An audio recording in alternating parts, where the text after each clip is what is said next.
हे 2 वाटी पोहे घेतलेत मी. ते स्वच्छ 2-3 पाण्याने धुवून थोडा वेळ भिजण्यासाठी ठेवले होते. त्याच्यामध्ये आता थोडे पाणी टाकून मिश्रण असं बारीक असं कुस्करून मिश्रण करणार आहे. हे पहा मी असं कुस्करून घेतलेलं आहे.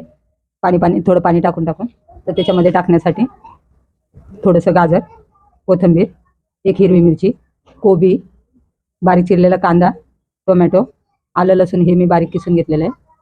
हे सर्व मी याच्यामध्ये टाकणार आहे. थोडीशी हळद, चिली फ्लेक्स,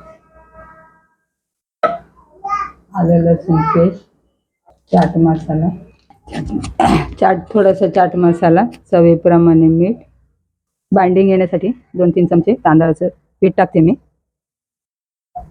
2 चमचे. आता हे सर्व मी मिक्स करून घेत आहे. हे सर्व मी मिश्रण तयार, त्याच्यामध्ये थोडं कच्चा जिरा टाकलेला आहे.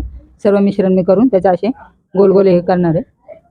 आता मी इथे कढई गरम होण्यासाठी ठेवलेली आहे. त्याच्यामध्ये 2 चमचे तेल टाकले. हे याच्यामध्ये फ्राय करून घेते.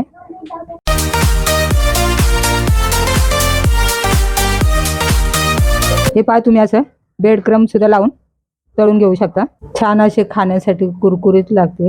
हे पहा आता कढईमध्ये मी तेल गरम केलेलं आहे.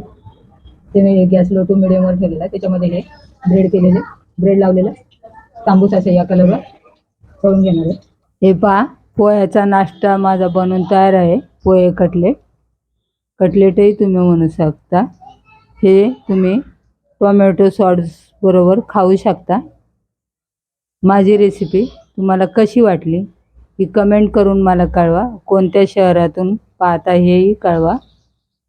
माझ्या रेसिपीला लाईक करा, शेअर करा, सबस्क्राईब करा, बेल आयकॉनवर क्लिक करा. धन्यवाद.